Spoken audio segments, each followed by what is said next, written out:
What is up, guys? How you guys doing? We're live, Dusty. What's up, Chad? Jarl, Awaken, Tommy, what's up, guys? Happy holidays. Thanks for hanging out today. I like the hat. Thank you. Thank you. Is the music coming through a little loud for you, or is it okay for you? I don't know if you can hear it. Me? Mm-hmm. I don't have the stream muted, so I don't double hear things. Oh, that's good. Okay, sweet. What's up, CJ? Awaken One. How y'all doing today? Happy holidays.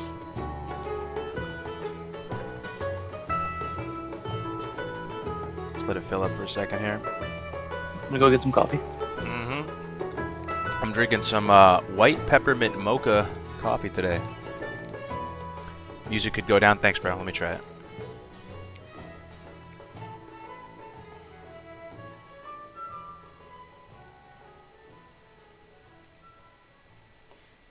Alright, should be better now.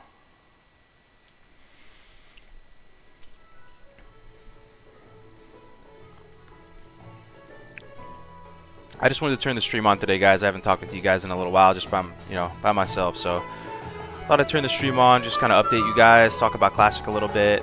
There's some stuff I'm pretty excited to test out on Classic, and I want to get your guys' opinion on. I've been actually leveling a Paladin on a certain server. If you guys God, this music needs to come down a little bit. Jeez. Yeah, it's a little loud.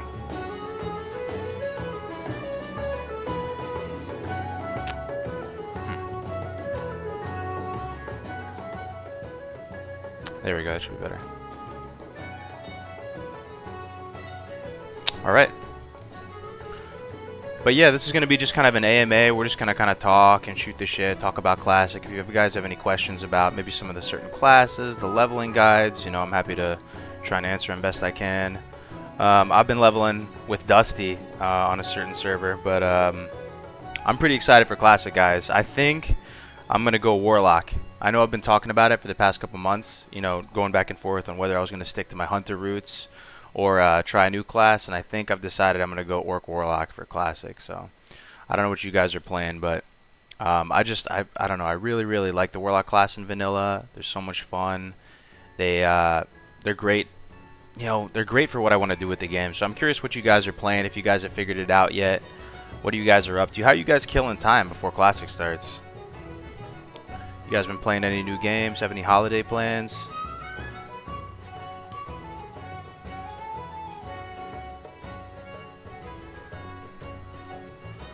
Managing your time in Classic. Hey buddy, Super Nom, Eric, Mika, Proud Orc Warrior.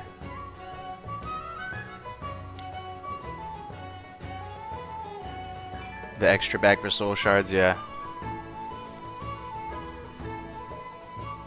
What are you playing, Dusty? I'm playing a rogue. Playing rogue? Yeah. Yeah. And I'm killing my time by playing on a certain server. Hey Cargos, is it viable to tank as a warrior at 60 and roll on pre-raid BIS items for Fury spec? Will players be mad that I'm a tank rolling for DPS items? They could be, but there's always a shortage of tanks, right? There's always a shortage of tanks, so you can kind of like make your own groups. I would just advise you to make your own groups and try and have those conditions set beforehand, and you should be all right. I mean, just try and make a group where you're going to be able to get everything.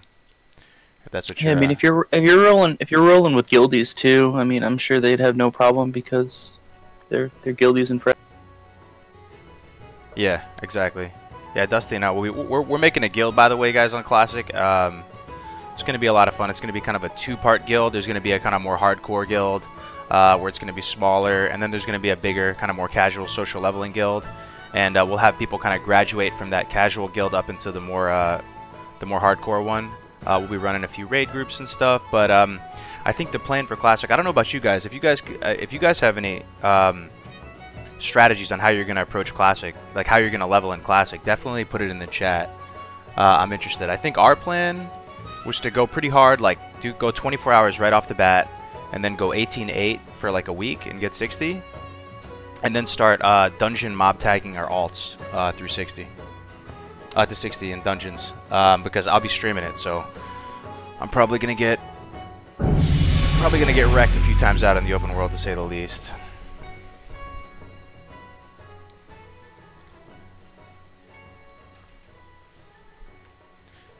Can you Fury tank at 60? Yeah, you can tank his Fury. You can tank his Fury. That's actually kind of the meta for tanking. Playing North Elf till Classic comes out.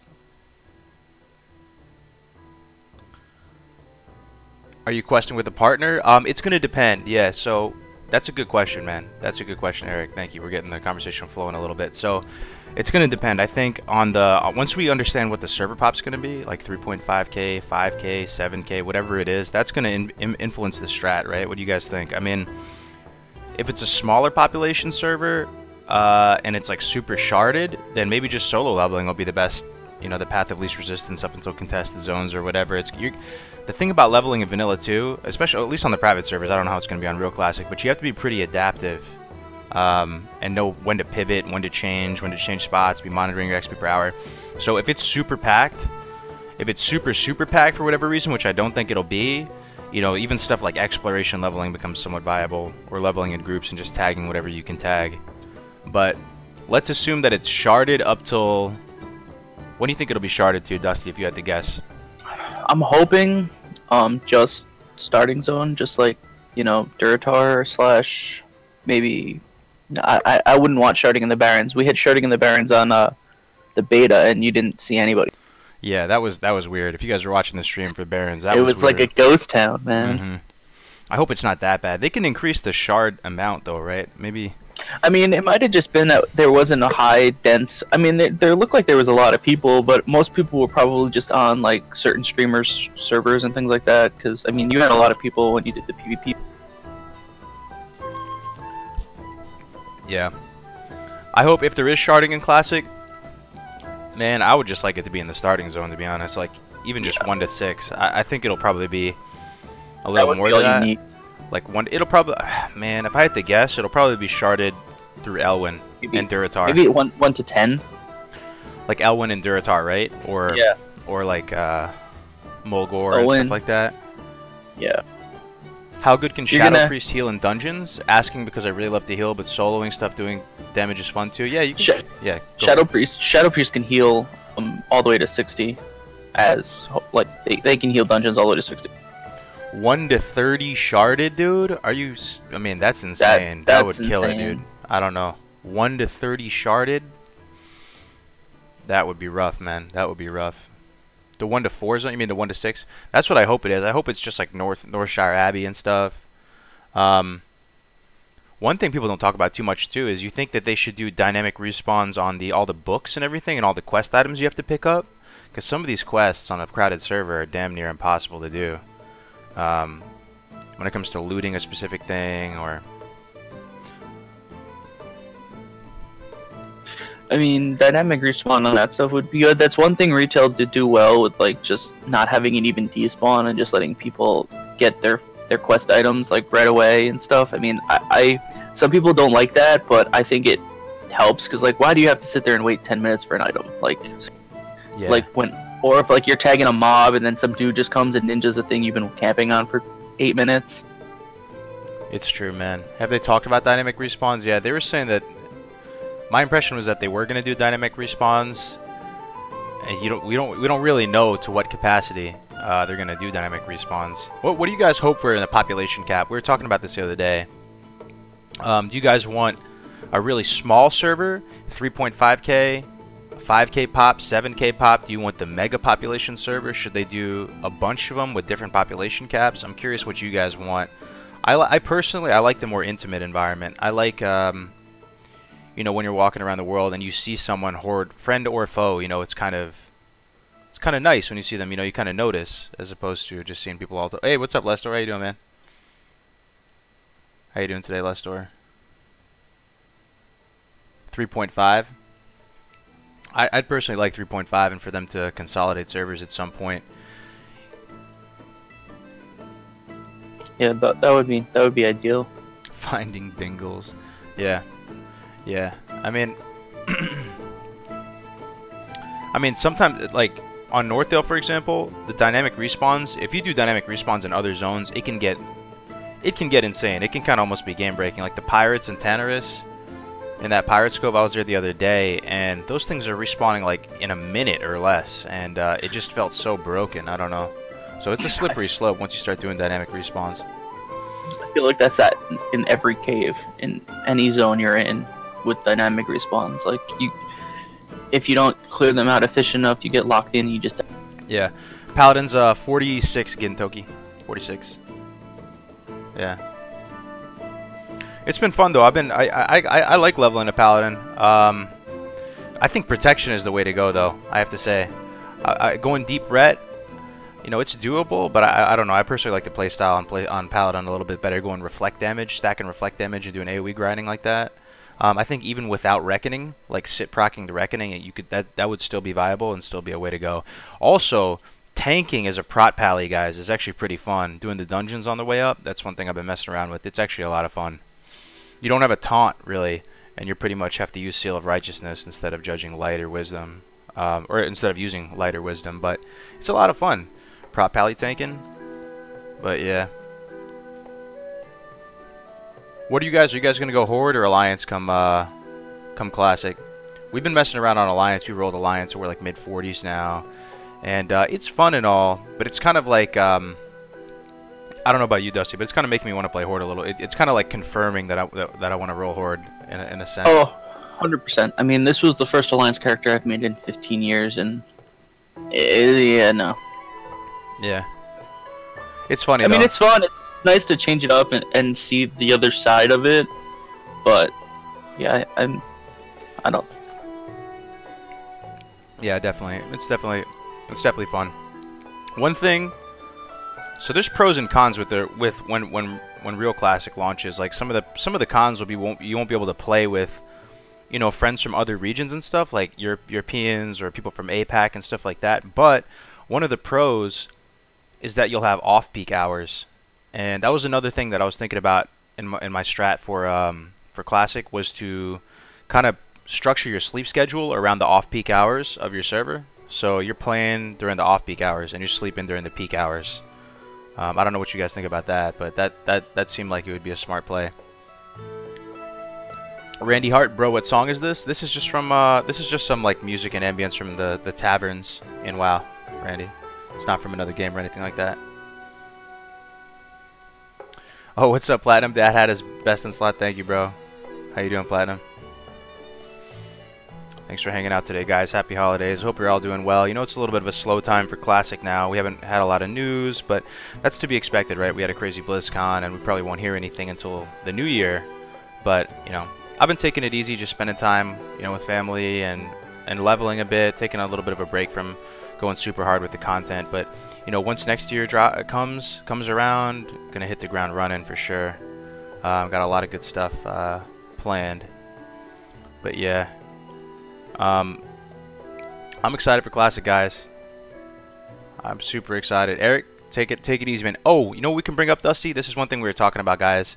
This is kind of a juicy point. So, pretty much, this will be when Classic comes out, this will be the first time in WoW history that you can beat the game in a sense, like in a certain sense, in the sense that there's not going to be a new expansion to devalue the gear anymore, right? Like once you get 60 and you get best in slot and you clear out all the content in Classic, in a sense you've sort of beaten the game in a way, right? Which is kind of cool. And I guess the point I'm getting at is that at least my personal motivation to go hard and get all the gear and gear up is higher, and I'm a lot more excited to do so, because you know that there's not just going to be the next great expansion around the corner that's going to, you know, reset everything. So that's one thing I'm really, really excited about in Classic, and it makes me want to level everything to 60, and man, I'm just super excited for it. Yeah, it's a good point about that, is you can have set goals for yourself and that's not going to get washed away by either the next expansion or another tier or something like that. So it can put things in perspective, so you're not having to spend so much time playing. You can spread it out a little bit because you know it's not going anywhere.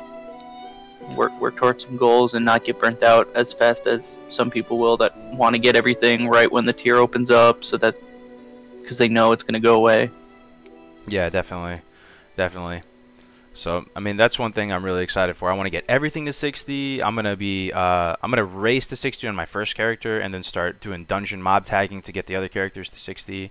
That way you can be safe from people out in the open world. So that's a strat I'd probably recommend to people that are maybe in the same boat that want to go hard, but are gonna play on a PvP server, something like that. Also, this is another question I want to ask you guys. What level do you guys think is the main level range where people burn out and tap out?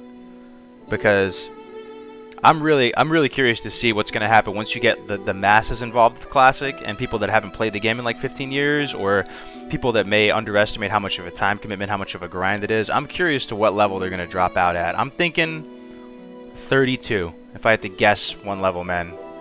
Yeah, I think mid-30s. And that seems like the consensus in chat is like mid-30s. Is that what they're saying?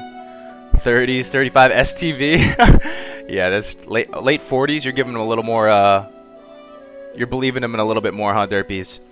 Because that's the thing. Well, you're halfway through at 43, I think. Like that's when you're halfway to 60 is like 42 or 43. So I can see that people getting to like 42 or 43 and then realizing it's taking them like a day and a half, 2 days to get a level, and just like being like, what the. Yeah, I could see that too. I mean, one thing I've seen with warriors in particular, and I think this is applied to myself too. Once warriors get like 30, and when warriors get to like 30, like they get to 30, and then they just kind of burn out, and then they grind out like a couple levels more, and then their character gets ripped. I always see that on warriors and the really slow classes and stuff. I also think 30 is when you get enough of a taste of your class to feel like your class sucks.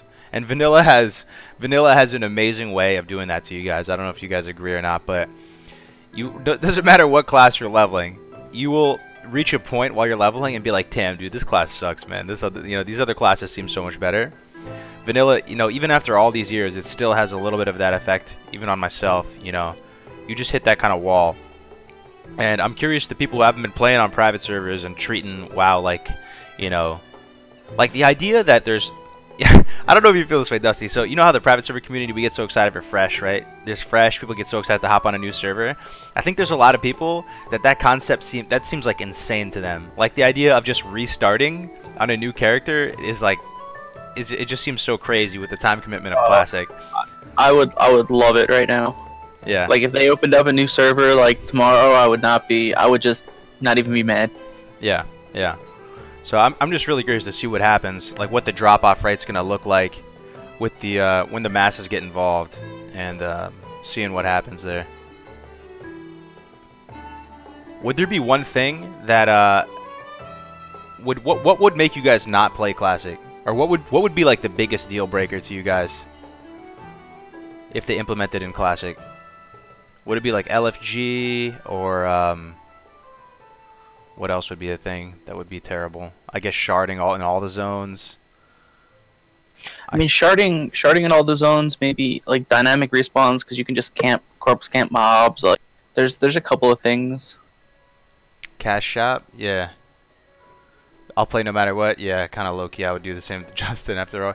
But I wonder. Okay, so maybe that may make you not play, but what would hurt it the most to you? For you? Full-on sharding? Yeah, probably full-on sharding. Ooh, actually, you know what it might be for me? That would actually be a non-starter if they start messing with the classes.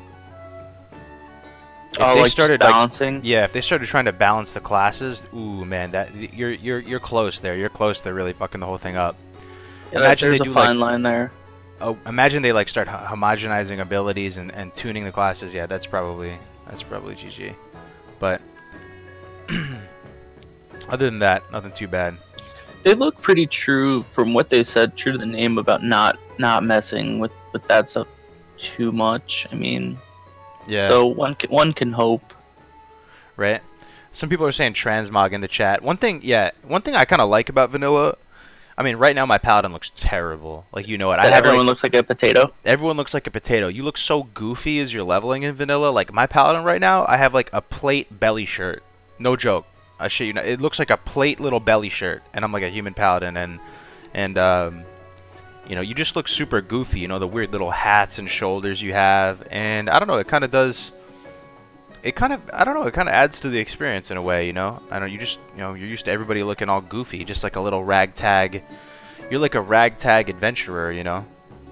Well, not even that. Once you get to like 60 and you see someone that looks like a ragtag, you just know that they're not geared and you could beat them. But then you see somebody like rocking either PvP gear or like AQ molten core stuff. That's true, actually. You're like, I don't know if I can mess with this dude. But like with transmog, you can make yourself look like you're not wearing any armor, or make yourself decked out in something, and then you can, like, you don't know. I mean, it makes a good flavor because you don't know if this person that's wearing like a slut mog will be good, or this person that's decked out in gear just got it and like doesn't know what they're doing. So it does add a little bit of flavor, but I do like the fact that you don't have to transmog and you can just you have what you wear. It's true. You know what? I don't know if you guys feel the same way, but with some features in WoW, like I felt this way for flying, and I still kind of do. And transmog, I'm initially like really excited about it. They announce it, and you know there's flying mounts, and you first fly around TBC. Well, TBC flying, like while you're flying around the TBC zones, it didn't bother me that much. I'm talking about like flying in the old world. It seems awesome, and it is awesome for a little bit. And I was kind of feeling the same way about transmog for a bit. And then over time, you kind of realize that like kind of how it can be detrimental to the game. And I don't know, it's weird how that works when they add new stuff. Change everything, make it as retail as possible. Classic WoW BFA. Yeah, what do you guys think? That would be terrible. Do you guys think Classic WoW will have more subscribers than BFA? Because BFA, I mean, we got to be, I don't know, BFA probably has a couple million, right? 4 or 5 mil? Something like that? I think initial launch hype will increase their subscriptions exponentially, like it does on even when like expansions come out, and then after the initial hype train dies down, it'll peak off to probably about the same as you have subscribed to, like retail will be subscribed to class. Yeah.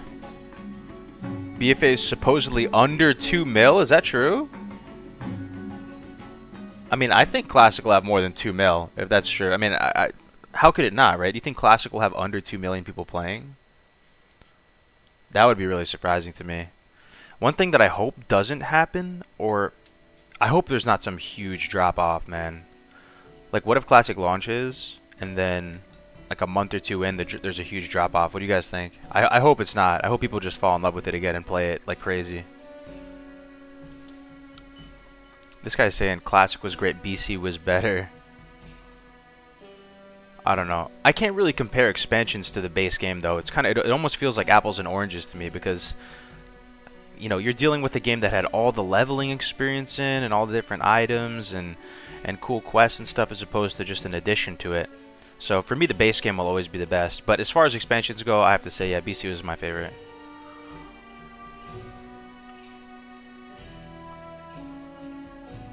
I paid $12 for Final Fantasy 14. Why pay 15 for Classic? Nah, Classic won't have more players. Damn, you think so? So you think retail will still have more, Lestor? Classic while flopping would be a nightmare. Yeah, I mean, man, I have faith that people will fall in love with it again. I don't know, but again, we're in a different time now, guys. Like, the state of gaming is a lot of different. But yo, maybe it could be good though, because I don't know if you guys have been seeing this, but a lot of the game companies like Bethesda and Square Enix and Activision, they've been getting a lot of shit. They've been getting a lot of shit, right? I don't know if you've been seeing all these like YouTubers and stuff raging at him, making all these videos. So maybe the games industry is in a state where it's kind of ripe for disruption, and maybe it's going to go back to its roots. What do you guys think? Maybe it's going to go back to its roots, and you know, maybe there's a chance that the old school MMOs and stuff are just what the games industry needs. I heard RuneScape's doing well. The original RuneScape. I never really played RuneScape, but that's just what I've been hearing. Did you play RuneScape at all, Dusty? Did you play any other MMOs, or was it just WoW for you? For me, it was just WoW. That was my that was the first MMO that I ever really played.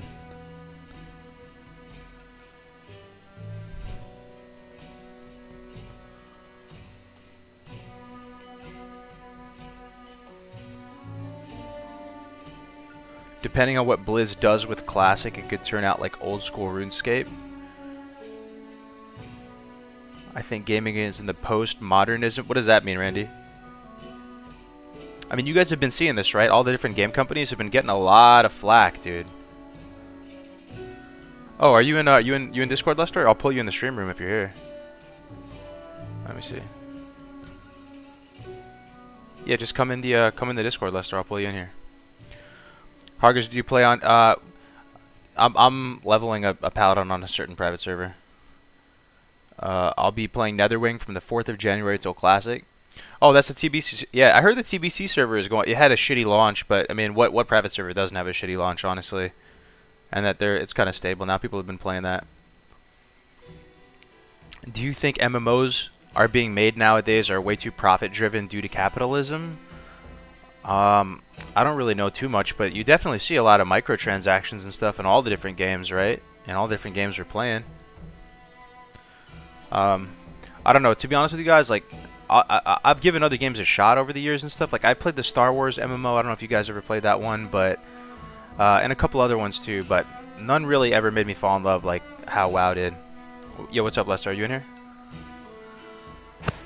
Yeah. Hey, what's going on, man? Hey, what's up, man? Just chilling out, man. Just chilling out. You know, just doing a chill stream. I get that. Hanging with the boys. How you doing today? I'm doing real good, actually. That's great, man. That's great. The only way I will play Classic WoW is if they add loot boxes. Oh, yeah, right. Dude. Classic WoW loot boxes. Yeah, I don't know though. One thing that's curious. So I was looking at my analytics on YouTube, guys, and I was looking at who watches my videos, right? And just trying to get a sense. And it's all like people 25 to 34, and it's like 98.5% dudes. That didn't really surprise me too much. But shout out to the 1.5% of the ladies out there watching the stream and the videos. Appreciate you. But we're at 98.5% fellas, and I'm curious to see how actually we got a younger person in the chat here, dude. Well, yeah, not like that young, but you started playing Lestor in what, Wrath? You said? I mean, I technically had a character in Vanilla, but oh, did you? Vanilla was 5 when I came out, or Vanilla. I was 5 when Vanilla came out. You were 5. Okay.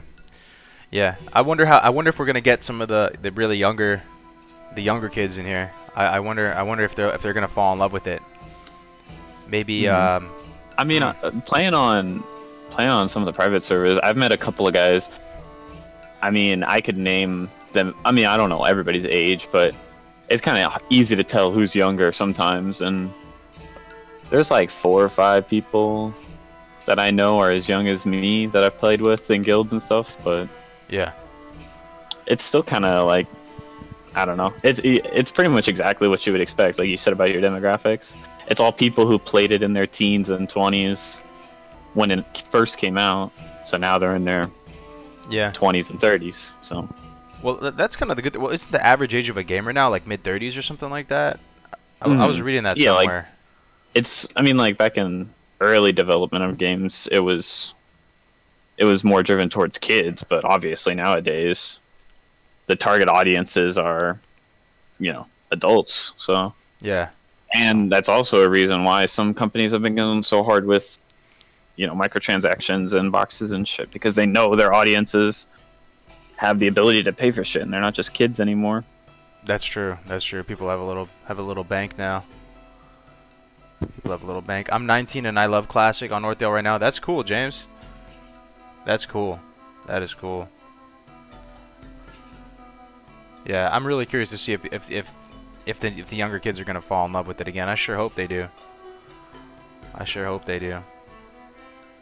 It's a very niche gameplay style. What will I play if Classic fails? I mean, I guess we'd have to see what happens to Classic. I mean, I plan on playing Classic. Something horrible. I mean, you could always go back private, Adam. I mean, honestly, that's always an option, probably. A lot of private servers. Well, not a lot, but there will still be private servers out there that are committed to Blizz like. Yeah, that's true. That is true. But I was thinking about Lester. I'm trying to refine my strat for the Classic launch. And it's going to depend on a lot of variables like, population cap and a lot of stuff like this. But have you ever tried dungeon mob tagging characters? Yeah, we used to do that We do that when we level Warlock alts for summoning. We get them to 13, take a Prot Warrior, go into either, well... Like Ragefire or something like that? Not even that. Well, Wailing obviously Caverns? Alliance. So we just go to Dead Mines. Oh, okay, yeah, your Alliance. Yeah, But that's fair. I'm sure you could do it on Wailing Caverns. I really But want we run to make the end content of the around that. instance. Oh, sorry. Yeah, keep And going. yeah, we run to the end of the instance with a Prot Warrior. The Prot Warrior pulls everything to the front of the instance with a Pocket Healer, just spamming Demo Shout. Mm-hmm. And then you kill everything at the front, and you get a level, or you get like half a level from And that. you leave the group, right? Yeah. You can either let the person tag or not. It doesn't really matter too much because like the level differentials are so large that you don't actually. I don't think you lose XP. I could be wrong. I've only ever been the pocket healer, so I see. I don't know.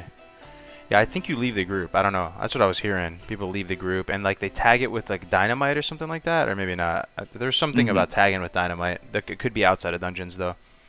No, that's I could definitely see that. I'm literally playing WoW for the first time ever. You never played any expansion, Randy? That's crazy. Yeah. You know what? So imagine someone has never played WoW before, and they see two versions of WoW in front of them. They say Mhm. they see BFA and they see classic WoW. I wonder which one they're gonna choose, man. I mean, the uninformed person would probably pick retail.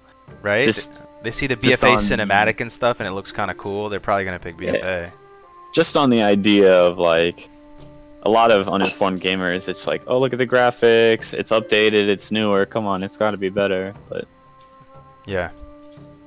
a lot of people don't take into consideration like gameplay or community or stuff like that, which is kind of a shame. But I can see the appeal for like a casual gamer. There would be no way to know that stuff though, right? Like you would know, you Yeah, wouldn't know exactly. about the community of classic. You would just see a game. Okay, I could play the 15-year-old game, or I could play the new game. I wonder if there's a good way to get like new people into classic, and how you would do it. I don't know. I think one of the main thing. I mean, it's undeniable that classic is most of this is driven off of nostalgia, because to be honest, most of the people that I've heard talking about classic are people that don't even play private servers or don't even play vanilla in any sense. They're just like, I played it back then, or I've heard of the hype, and You know what I think though? I think it's actually a combination of both, because I think nostalgia definitely is a big factor. I can't deny that, right? Even with myself. But Mhm. it can only take you so far. The game has to be fun at the end of the day, right? For it to stick, it has to have that community, and so we'll see. I guess we'll see, right? Maybe if it is nostalgia, a lot of people just burn out and it won't stick. But Mhm.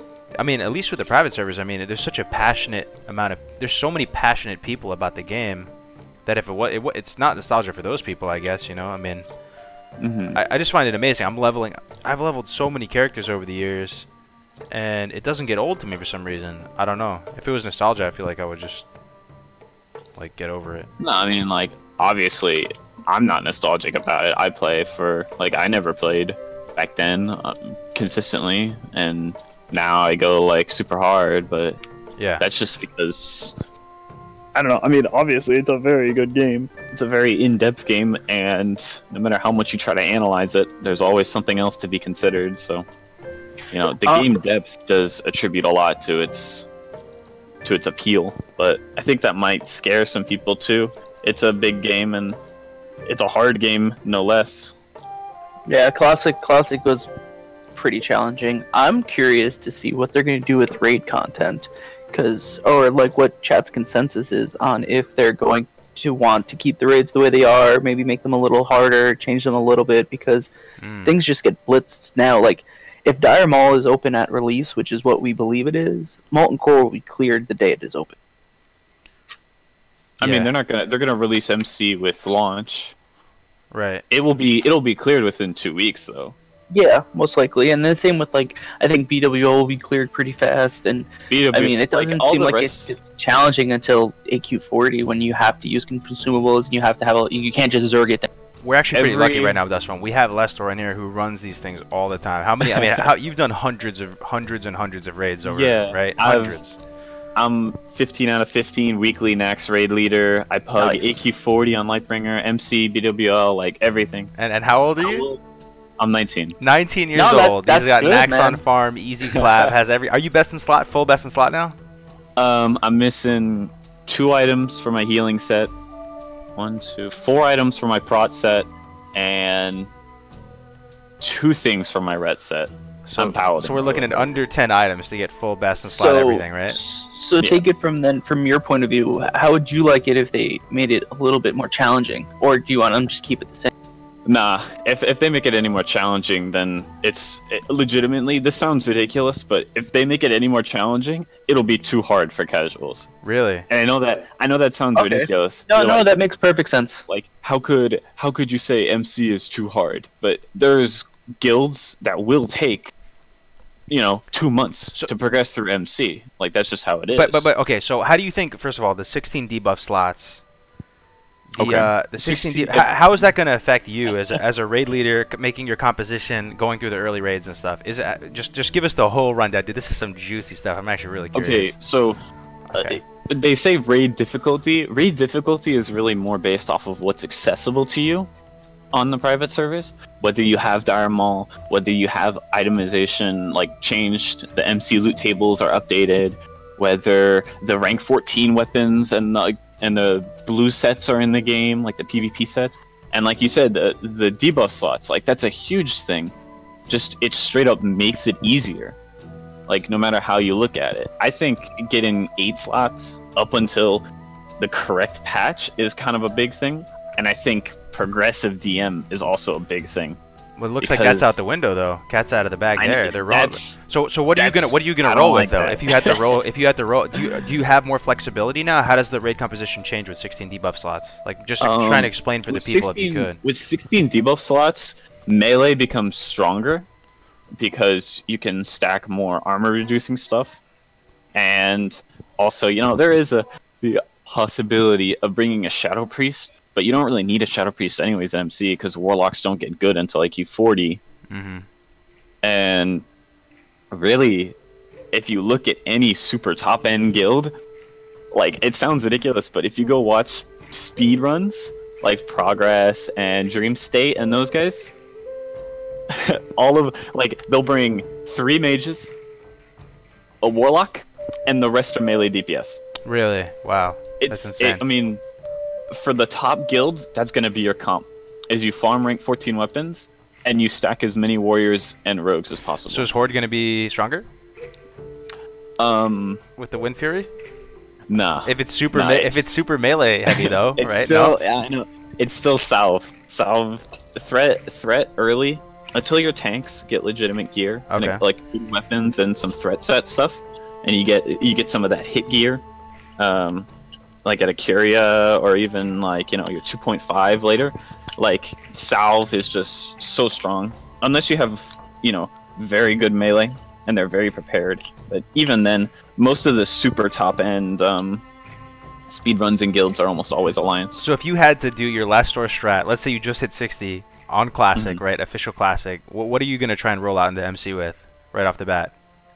The hardest part for getting an MC early clear is getting your tanks prepared.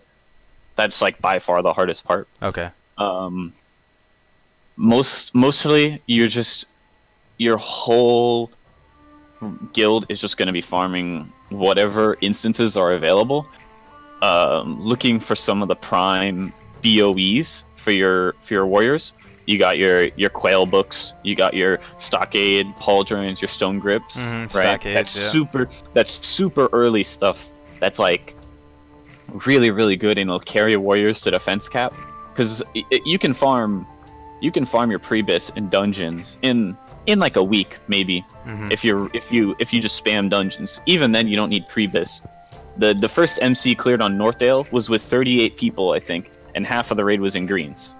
Like, the super good guilds are gonna get there, but the hardest part is getting your tanks rag ready. And it seems it must be obvious to you, but it's obviously probably more so the player than the class, right? So you can roll into MC if you just have a less than optimal group composition, but really, really strong players, then you're going to have more success potentially. But I'm just wondering, you know, just to theory craft an ideal raid composition. You have, you know, really, they say, you know, progression healers, but realistically, paladins really good, even with lower gear standards, and druids as well. Priests, I mean, you bring a few priests, but priest, the real power spike you see in priest isn't until like Blackwing Lair when you get your T2, because T2 is the best set in the entire game for any class for priests. So you'll see a lot of paladins, healers. You'll actually see quite a few hunters. You could bring 4 or 5 hunters to a raid, and really nobody would flinch because hunters don't scale off of gear as well, but their base stats are very good. So they keep up an MC, and they're also fast to 60. So you'll see quite a few hunters in early guilds. And you'll see mages for the casters, primarily mages, just because of their synergy together, and warlocks not being as strong until, you know, end of Blackwing Lair, coming into AQ, some of that gear. Yeah. But it'll be interesting. You'll see exclusively warrior tanks. Like ferals don't really get good until some of the later items are updated, and you get some. But either way, the difficulty will be lower potentially with the 16 debuff slots, right? So is it fair to assume there's gonna be more flexibility, right? Is going absolutely, into classic. It's right? not. Yeah, it's not like a set in stone thing. Like you don't have to have a specific comp. You could bring in, you know, almost anything in the MC. Yeah. And you'll be fine. Also, yo, one thing as I've been leveling the paladin, dude, I love paladin healing in dungeons. It's so fun, dude. It's great. It's pretty overpowered. You have so much impact, dude, with all the different like blessings. You can throw up light, you can throw up salve as the situation dictates. You can really just change up what your tools are, and you can just throw on a seal and start, you know, judging wisdom and melee and auto attack and stuff. You're putting out pretty decent, you know, a pretty decent portion of what your best possible damage would be, right? You're just throwing up the seal and you're auto attacking and weaving in heals and stuff. Oh man, it just absolutely, man. Feels like there's so much impact there. The DI is really awesome too. You get wipe prevention. I really enjoy. But yeah, in a dungeon group, there's some pretty crazy utility. I almost feel though at the same time you could, I mean, having a let's think about what would be your best in slot dungeon group as alliance. Would you put the paladin, if there was a paladin there, would you put him in the ret position? Would you put him in a DPS role, or would you put him in as a healer or as a tank?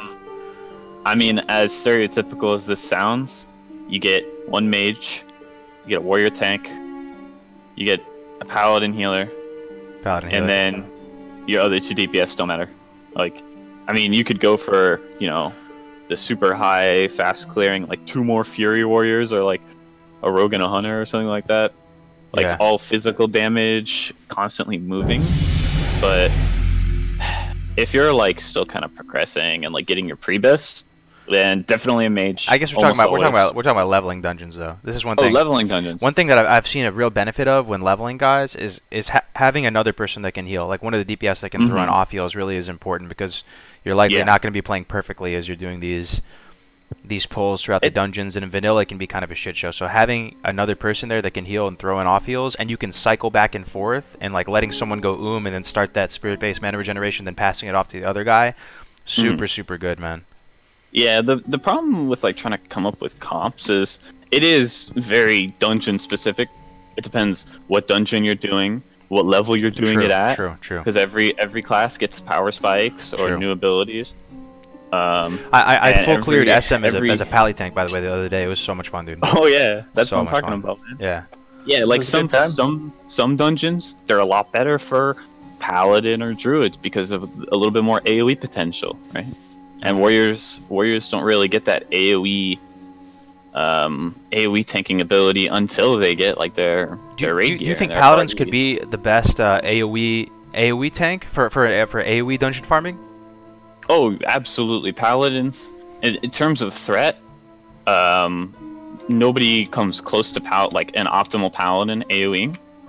Why is that? Could you explain to the people maybe why that is? So a couple things. Warriors, their battle shout and their demo shout generate a static amount of threat depending on how many targets it hits. So if you're tanking more than 5 targets, because if you battle shout, you're hitting 5. But if you're demo shouting on more than 5, you're going to be hitting however many mobs are there. But that is a like set amount of threat that you can build, and it also obviously requires rage, which can be difficult to get as a leveling warrior. But if you are a prot paladin while you're leveling, you're going to have a lot of stam and int gear instead of defense gear, because defense doesn't do much while leveling.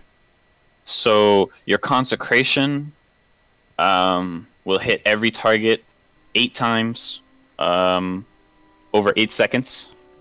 And that paired with Righteous Fury is just huge, right? Yeah, general, and your Righteous Fury obviously is a threat multiplier for your holy spells, which actually, I did a little bit of testing. The threat multiplier is a little bit too high on Lightbringer, but it's whatever. And then Ret Aura, your reflect damage is also it's insane. Very, very it's good. very high, dude. And did I tell you about this? I was stacking reflect damage and trying to do AoE farming, like with the druid pocket healing, and you just judge wisdom and use wisdom. You judge seal of wisdom, and then you're using wisdom, and you're able to sustain using your consecrate like indefinitely, and then you just stack reflect damage like with the mithril spike. You got red aura, thorns, all that. I was just about to say, I cannot stress, if you're doing any kind of prop paladin build while leveling, use a shield spike. No matter how strong it is, you're gonna have readout up. One of the best talents for paladins is the first row talent. Whenever you get crit, you get 30% block. And with Holy Shield, it becomes 60, dude. And you can use a Holy Shield at those later levels. You can on demand 60% mitigation for 10 seconds. One thing I was trying, though, I'm curious. So I was trying AoE grinding by myself, and I was doing like the spiders and near Swamp of Sorrows, and I was getting good XP per hour. And I was doing it first solo with Consecration, right? I was doing it with solo Consecration, and it was fine. It was working pretty effectively going with Consecration. But then I respect, because I'm not high enough level to have everything I want. I can't have Holy Shield and Consecration yet. I'm talking about kind of the lower levels, let's say mid-30s, 40s. Which build do you think would be better for AoE? For AoE grinding, would it be using Holy Shield or going Consecration? Because I tried both, and Holy Shield was doing way more damage. I don't know. I mean, it depends. Well, it depends how many mobs you're pulling. 4 to 5, maybe 4 to 5, 5 to 6, something like that. Then yeah. If you're in that kind of still reasonable range, because you're not gonna be able to pull, like a whole cave. Right. Leveling. So Holy Shield is pretty good. Not only do you take a little bit less damage, but per target, it's going to do a little bit more damage. I think Consecration. It depends. Like, do better against a lot of targets, right? That makes sense, actually. If you're getting like that 6, 7, 8, 9, even double-digit numbers, then you're gonna want Consecration. I will say I don't really know the values of Consecrations at lower levels. It's been a long time. Let's see, 120 over 8, 192 over 8. But okay, if you don't have sit proc, if you can't sit proc reckoning, right? If you can't sit proc reckoning and you can't sit proc readout, right? What I think would be the best. This is I'm not a paladin main, so this could be totally off, right? But what I think would possibly be the best possible way to level a paladin in classic WoW without sit procking would be to go duo level with a healer, like a druid that can give you thorns, or maybe even a warlock that can give you fire shield. It would probably have to be a healer, though, right? It'd have to be a healer. Yeah, druid with the thorns. And then you pull a massive amount of mobs. He keeps you up with heals. You have extra reflect damage, and you're judging wisdom and using seal of wisdom and consecrating mobs. I don't know. Does it get better than that? Is deep ret going to be faster? Or I don't know. Personally, and I know I've said this, we talked about this before. Personally, I like deep ret. Actually, I like big two-handers while leveling. But it also, if you have good prot gear into the later levels, I think it'll be faster. Because if you get a good shield and you get some good armor values, like, you have to keep up with your gear if you do it like that. But if you do keep up with your gear, you can go straight into like a DM farm with a paladin. Very popular on the. There's a guy on the Lights Hope Discord. He's probably one of the best people at it. His name's Boone. He's an amazing paladin AoE farmer, and he always talks about how if he could, he would have started doing this at level 55. Like, it's absolutely viable. Oh, to dude, get one into thing I was those. thinking about getting Skullflame Shield at 53, dude. That seems insane. Oh, yeah. That seems insane. Oh, yeah. Skullflame Shield, dude. Shout out to Skullflame Shield, one of the coolest items in all of vanilla. Yeah, Skullflame's DPS output is amazing, actually, when you get into those farming routes. Yeah. We did have a huge argument one day about, there's a pretty niche shield. It's called the Argent Defender. It's the one that it has a 1% chance on hit to give you a 50% block buff for, I think it was like 12 seconds. I forget what it is, but wow. You know, there's the theory with Sanctuary on. Also, I'm saying it right here, and you've heard it from me. Sanctuary is the best. Sanctuary is the best blessing in the game. Why is that? Absolutely. I love damage it, reduction. I absolutely love it. I'm rocking it right now on my paladin. Yeah. There is whenever I'm raid leading and we have a difference between 4 to 5 paladins, there is a noticeable difference on the logs in damage taken. Like going through, even as far into like Nax, like a great fight to think about is like really heavy physical fights. Well, not Nax, but in AQ40, Sartura. Just think about the amount of times that your raid is getting cleaved and spun on.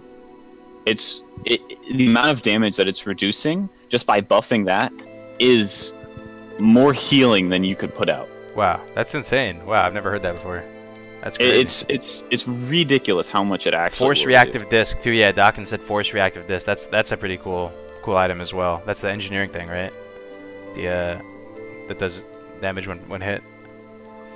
Will I rank to 14? No, Benji, probably not. But I'm going to play a class that I'm going to play Warlock, so it's not best in slot to even get rank 14.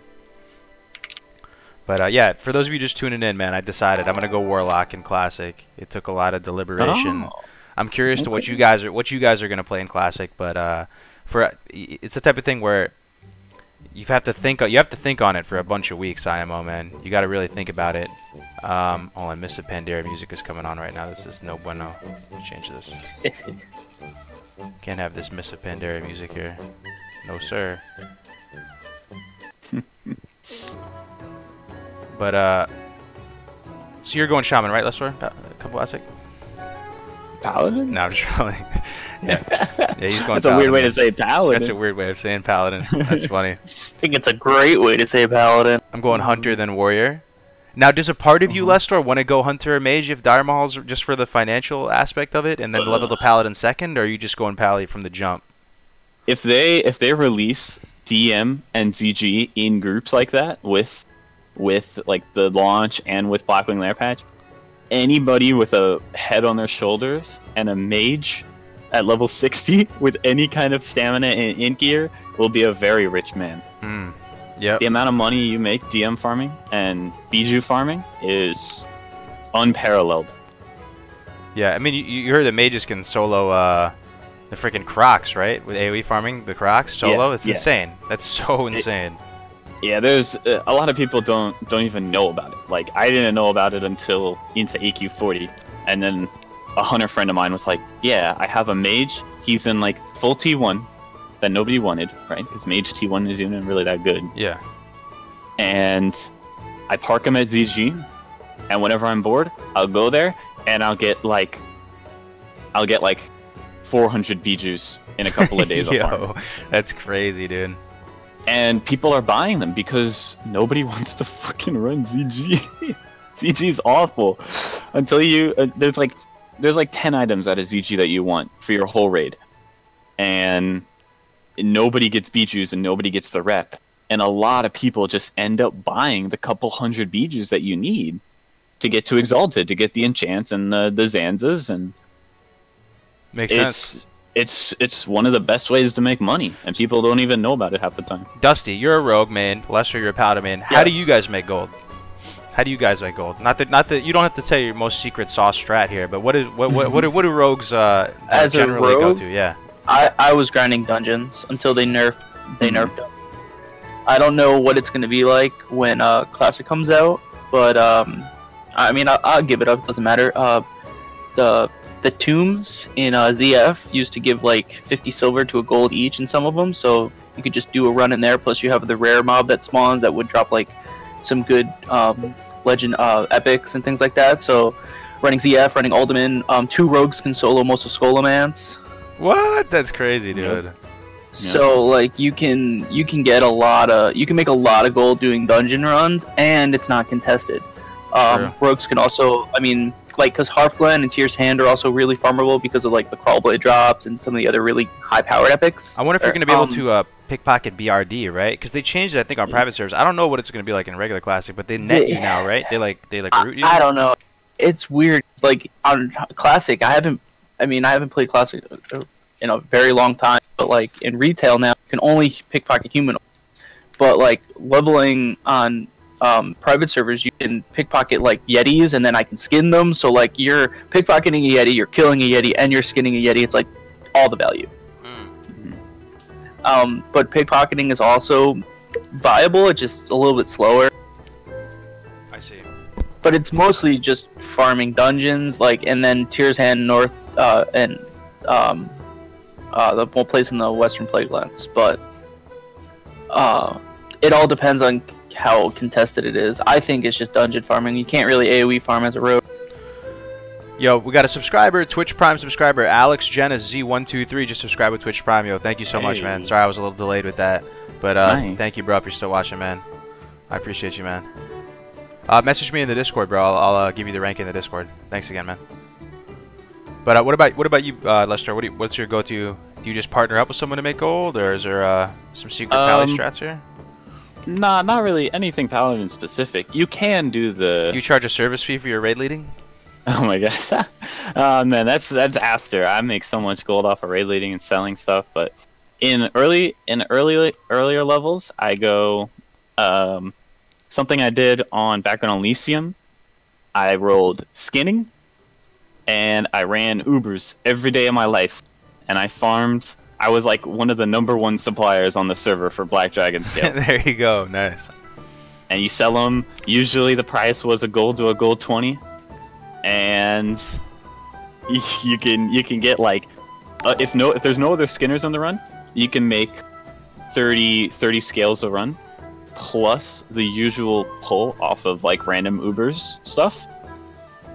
So I would spam Ubers.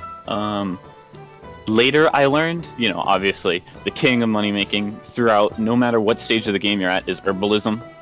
Just an undeniable fact. Well, wait, I heard that on Northdale and a lot of the private servers, like the flask prices are so fucked because it all ties back to herbalism and just not enough herbs to go around. Do you think on a smaller cap server, like 5k people or 3.5k, it'll probably won't be as good though, right? Or I don't know. I mean, it's something, again, like you were talking about earlier on the stream, like, how are they going to do dynamic spawns with items? It does draw into that a little bit. How are they going to do dynamic spawn with nodes? Herb nodes. That's a good point. Arcanite nodes, all that kind of stuff.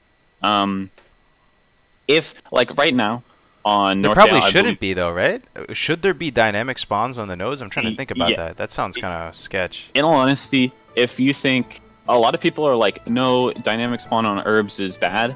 But if you've ever tried to realistically farm on an hour lotus time on a server pop with 10k, it doesn't work.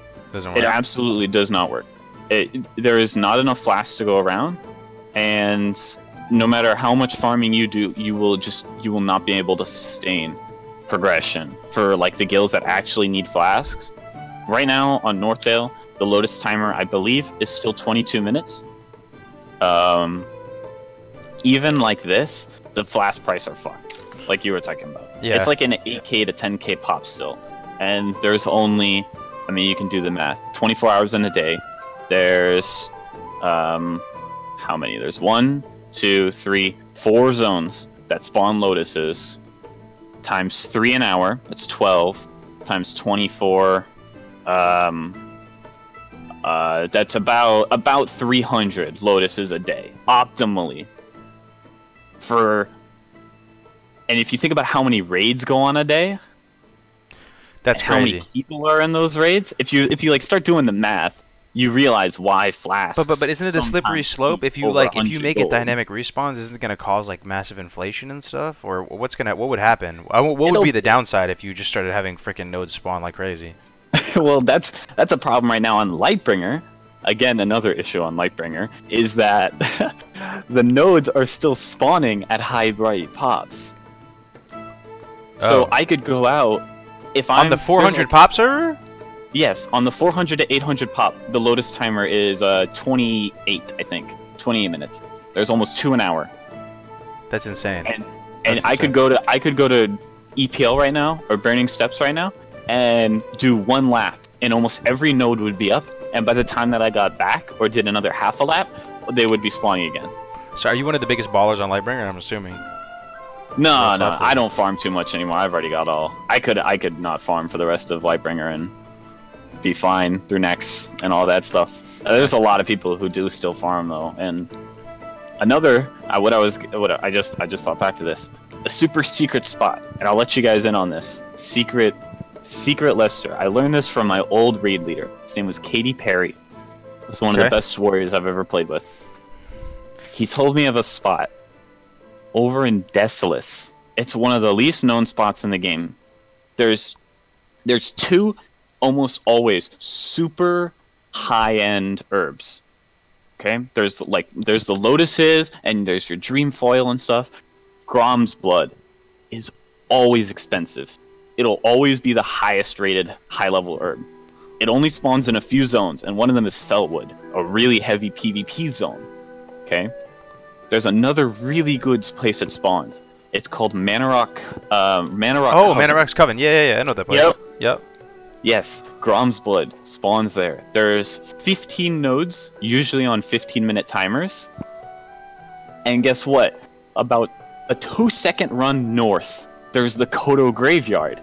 The Kodo Graveyard classifies as a graveyard, obviously. Mhm. What spawns in mid-level graveyards? The Grave Moss? Grave Moss. Oh, shit. Damn. One of the core components to making the most expensive protection potion, Shadow Pot protection potions. Wow. That's another thing that is curious to see is how people start stockpiling like elemental earths Mm-hmm. and things like that before even raids come out. Yeah, like Because I know Northbringer or North, you can't even go near those zones. yeah, like all the elementals in like 1,000 Needles. There's like a half a dozen spawns over in 1,000 Needles. They're all camped all the time. Mhm. Especially now that AQ40 is getting even closer. You have to you have to start thinking about this stuff. You need those elemental fire, elemental earth, elemental water. You need that grave moss, that fade leaf. Like there's a lot of stuff that does play. Even if it doesn't look expensive now, keep those PEBs or PBDs, sorry. Okay, keep those PBDs because they'll shoot up to 60, 70 gold during ZG patch. I promise you. Damn, so you just hang on to him? Yeah, if you're running dungeons, you say, "Hey, can I take this PEB for my alt paladin quest?" and you hold on to them all.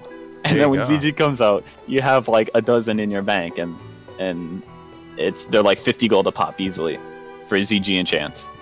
Appreciate you sharing the strats, dude. Damn. Yeah, there's a lot of money making stuff that luckily some people shared with me before stuff came out, because I was lucky enough to get into pretty good guilds during MC and Blackwing Lair patches. Mhm. And you just learn so much. And doing like the second time around that there's going to be another server, the economy is just going to be absolutely dominated by people who played on private servers. Oh yeah.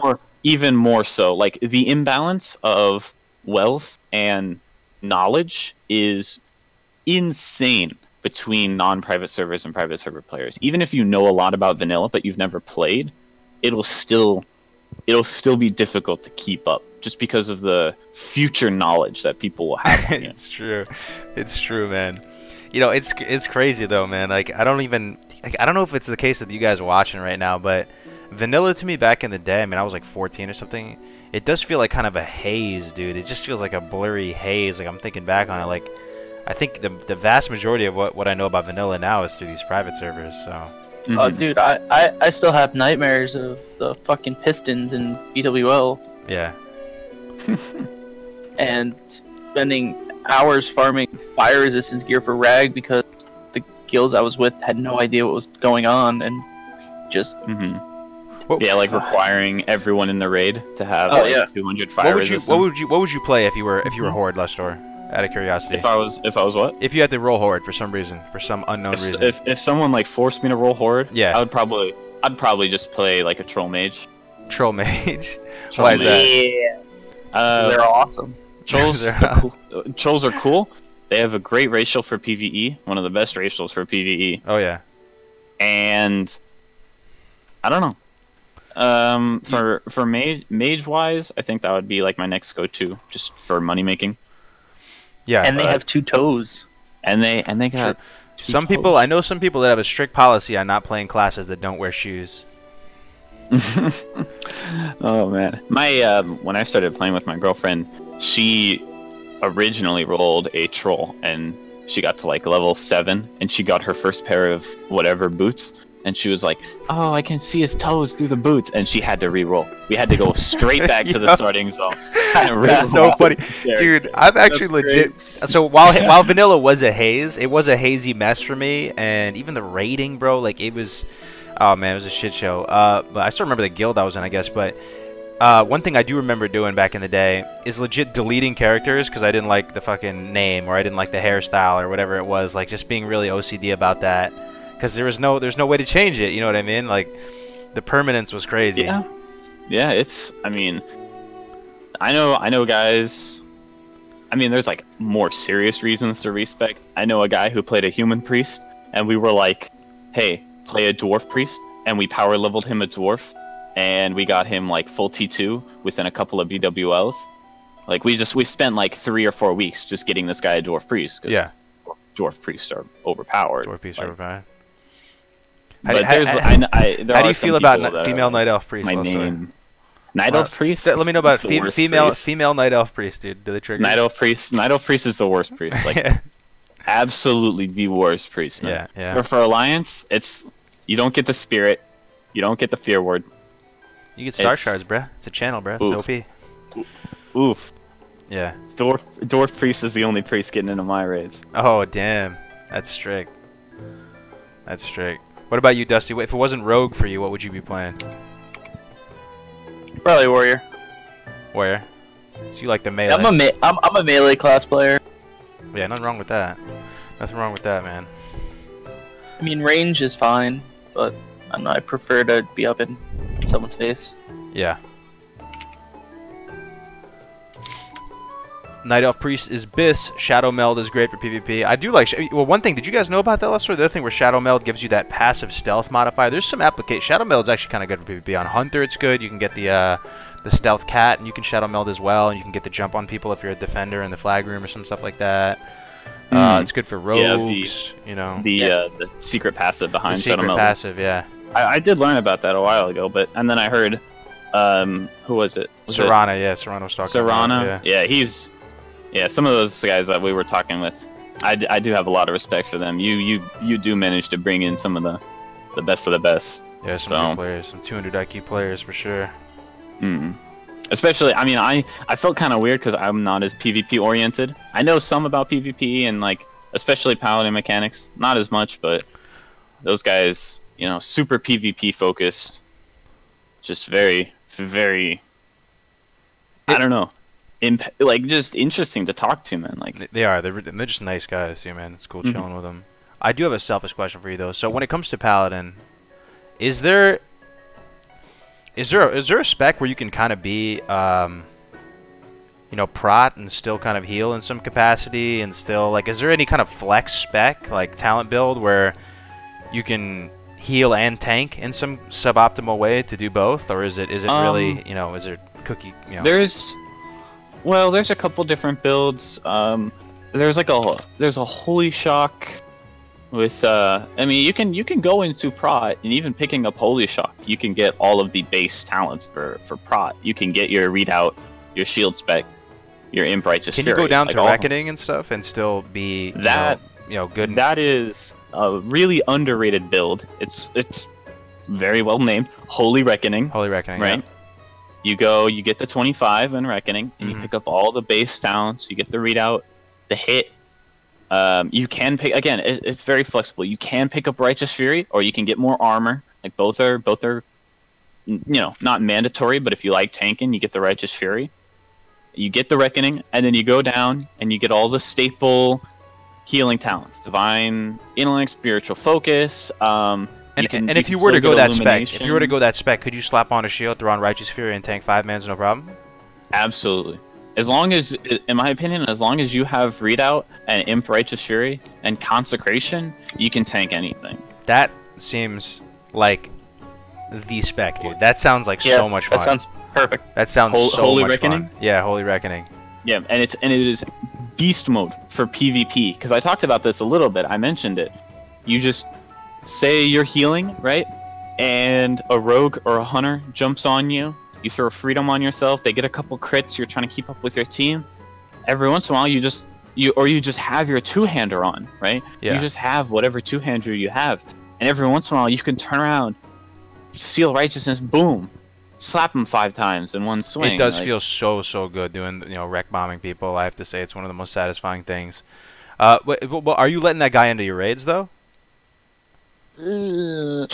Well, I mean, how much are you really losing? Are you losing a lot out of the healing potential? for Paladin Holy, as long as you have Illumination, you can go pretty hard.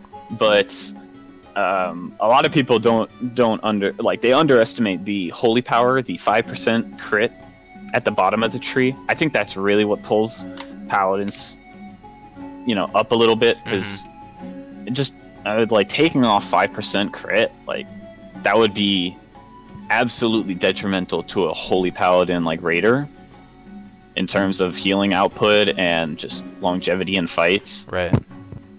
But there is still the Holy Shock and Shield build, kind of like a Shockedin, but more healing focused, I guess. And also, while we're on the topic, Shockedin's not a real build in vanilla, never is, never will be. So if anyone says Shockedin, Shockedin's not. You do hear that thrown around. You do hear that thrown around a lot. The idea of a Shockedin. I remember back in old school classic AV. I remember seeing these Shockedins going around. Why do you think it's not a real build? Because one, Holy Shock is a normal spell, so you need a shit ton of spell hit. There's no holy resistances, so it's either a hit or a miss. So if it's resist, it's full resist and it does no damage. 30-second cooldown for what is equivalent to a Seal Command crit proc. Okay. And to get enough spell power to make it hit hard enough, you have to start wearing cloth gear. Okay. And so what is the use case as far as Holy Shock in your mind? Is there a good use case for it? It's a finisher. It's absolutely a finisher, like a combo with a hammer and a Holy Shock. Even without spell power, that's a pretty good finisher. And of course, the first use that'll probably come to your mind, it's an on-move spell. In raids, if you do take Holy Shock, which I usually don't, or if I do, I really don't use it a lot. It's like an emergency thing, or it's a spell that I use during fights where you have to move. So say you're standing in the fire on Gehennis, and you need to move. That instant on demand. Yeah, but that tank over there needs a quick, 500 heal. You just throw it on him and you move out of the fire at the same time. It sounds pretty good then, but you're never going to really be using it over Flash or Holy Light in a normal healing situation. It's in my opinion, for its specific spec, I think Holy Shock is the worst of the 331 talents for Paladins. You think so? That's what you rocking out right now? Yeah, in all honesty, because Holy Shield, God tier for prop Paladins. Repentance, just a straight DPS increase and a I love CC. the prop playstyle, man. I love the prop playstyle so much. It's so much fun. Yeah. Here's something else I was thinking about. Now that you're talking about the prop playstyle, do you think they're gonna let you play on one server? Play what? Say that again? If it's PvP. Back in vanilla, if you were on a PvP server, you could only play Horde or Alliance. You couldn't have one of each class on the same server. I see. Do you think they're going to allow that now? Ooh, what do you guys think, Chad? That would change the dynamic, I feel like. It's It would, different. Yeah. It's like a scouting kind of mechanic. I think they would. I think they will allow it. In all honesty, I hope they go hardcore, dude. I hope it's only one. I hope it's one, dude. I hope it's Alliance or Horde. I think so too. Do you think they're gonna ban? Do you think they're gonna step up and ban like mafias and stuff like that and cross-faction collusion? It seems like it'd be just almost impossible. It seemed like it'd be impossible to manage it. How would they manage that? Like everyone's just talking in Discord all the time, like just instantaneously messaging each other. Like how could that's they... one thing that's changed with the world. Is yeah, they've had to add some rules on Lightbringer that were like, if you see somebody interfering with your gameplay, you are required to initiate PvP with them. Like they tried to enforce people to fight because there was so much cross-faction. And they were like, if we catch you, you know, obviously working together with someone of the opposite faction, then we'll take action against your account. It was like a 3-day ban for a while. Damn. That's crazy, man.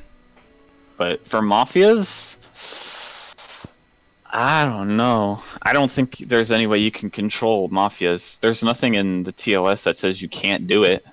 As long as you're not working with someone of the opposite faction, then mafias are completely allowed. Yeah. And obviously the main one is Devil's Sword, but there are Lotus mafias, and like you could lock down a zone. You get like 8. You can get like 8 people in a guild, all herbalists, and just stand at like different Lotus spawns, and then when the timer goes off, you all rotate if you don't find it to the next Lotus spawn, and usually that's enough to find it. So that's crazy. I didn't even know. Think about that. That sounds so like, oh man, yeah, dude, that sounds so. We used to do that. We used to do that back on Darashire, back in AQ40 progression. We needed Titans, so we locked down Burning Steps, and we got for like a week. We got almost every single Lotus in Burning Steps for like a week straight. So what is your strat gonna level be, Lestor? If you have no Reckoning, sit pracking Reckoning, are you just gonna just take an L and just go deep ret solo and head out in the open world and roll the dice? And probably if Reckoning's not an option, I still think deep ret might be faster than Reflect, but that's just me. Yeah. But what about like 3 or 5 man just group level, just blazing through to like level 40-ish and separating? My issue. Is that viable? I think that is. If you have 5 people that are dedicated and will play for the X amount of hours. Yeah, the problem is a lot of the your quest XP obviously won't be shared, but depending on what zone, you'd have to make a pretty specific path, and I won't say that I can like come up with one on the top of my head, but you'd have to avoid high collection quests like. Definitely. Get 10 of these bandanas. Oh yeah, for sure. There are certain spots, Dusty. It's the main thing where it's like it becomes very, very viable to do that to AOE grind as a group. But there's only certain spots that's gonna have the mob density and the respawns and enough mobs for it to be worth it. Like there's the trolls in Stranglethorn. There's one of these ruins that there's just so many trolls there, and they just keep spawning like crazy. That like AOE grinding as a group is super good there, but. I wasn't necessarily talking about AoE. I was just talking about just leveling. Like you're doing grind. Yeah, you're just in a group, so you're not ever having to worry about. I mean, it might slow it down, but you save yourself from ganks. You save yourself from everything. I guess if you get ahead of the pack, it doesn't really matter. Yeah. Ideally, I think that obviously the fastest way to 60 is to be right there at launch, get ahead of the pack as a tier 1 leveling class, and just solo level. Just quest your ass off and be solo, and if you're able to get ahead. I've said this before, and I'll say it again. You heard it here first. First level 60 will be a European Night Elf Hunter. That's it. That specific set. Those 3, I promise you. And then the next after Hunters will be mages, and then everybody else.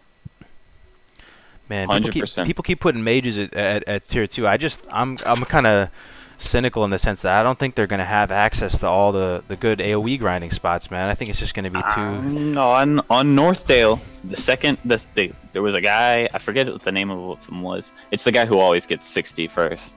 I can never remember his name. But the second guy, it was a progress player, Kenny Marsh. He was level 59 mage when the Hunter dinged 60. Huh. He was close. He was like a third of the way through 59. He's almost kept up with a Hunter. One of the best Hunters. I'd want a mage to break it down for me. I feel the early levels on a mage are slow, dude, to me. They feel so slow to me. Yeah, if you don't get STV, like one of the first people in STV is a mage. So do mages just not quest at all after a certain level? Yeah, like once you get to, I don't know. That's actually a good question. What level you start doing it? I know you do it in the hinterlands, and as soon as if you're the first person in WPL as a mage, Oh yeah. you win. It's over. Yeah. You literally stand. You get just Sorrow, farming the farms? If you get Sorrow Hill to yourself, there's also there's Sorrow Hill, there's the Tears place.